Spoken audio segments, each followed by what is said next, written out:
ఆగండి ఆగండి, చూస్తానికి వంకాయ చెట్టు లాగానే ఉంటుంది ఈ చెట్టు. దీనికి పచ్చ రంగు పండ్లు అయితే కాస్తాయి. ఈ చెట్టు ఏంటో మీకు తెలుసా? ఈ కాయలను ఏమంటారో మీకు తెలుసా?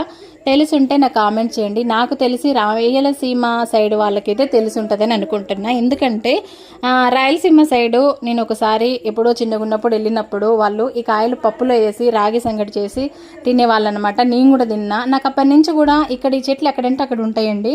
ఇక్కడ వాళ్ళకైతే తెలియదని నేను అనుకుంటా. ఎందుకంటే ఎక్కడంటే అక్కడ ఉంటాయి, ఎవరు కాయలు కూడా తెంపుకోరు. ఇవి వంటకాలలో వాడుకుంటారు, కొన్ని రకాల మెడిసిన్లు కూడా వాడతారు. వీటిని సుండకాయ అని కూడా అంటారండి. వీటిలో విటమిన్ ఏ, విటమిన్ సి ఉంటుంది. జీర్ణ వ్యవస్థకి చాలా మంచిదంట. ఇంకా కొన్ని ఆరోగ్య సమస్యలకు కూడా చాలా మంచిదంట. దీన్ని మితంగా తినొద్దు, లైట్గా తినాలి.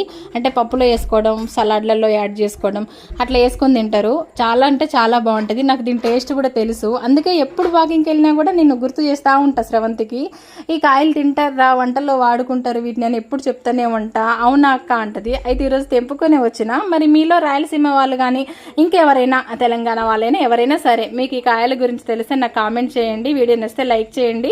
బై అండి.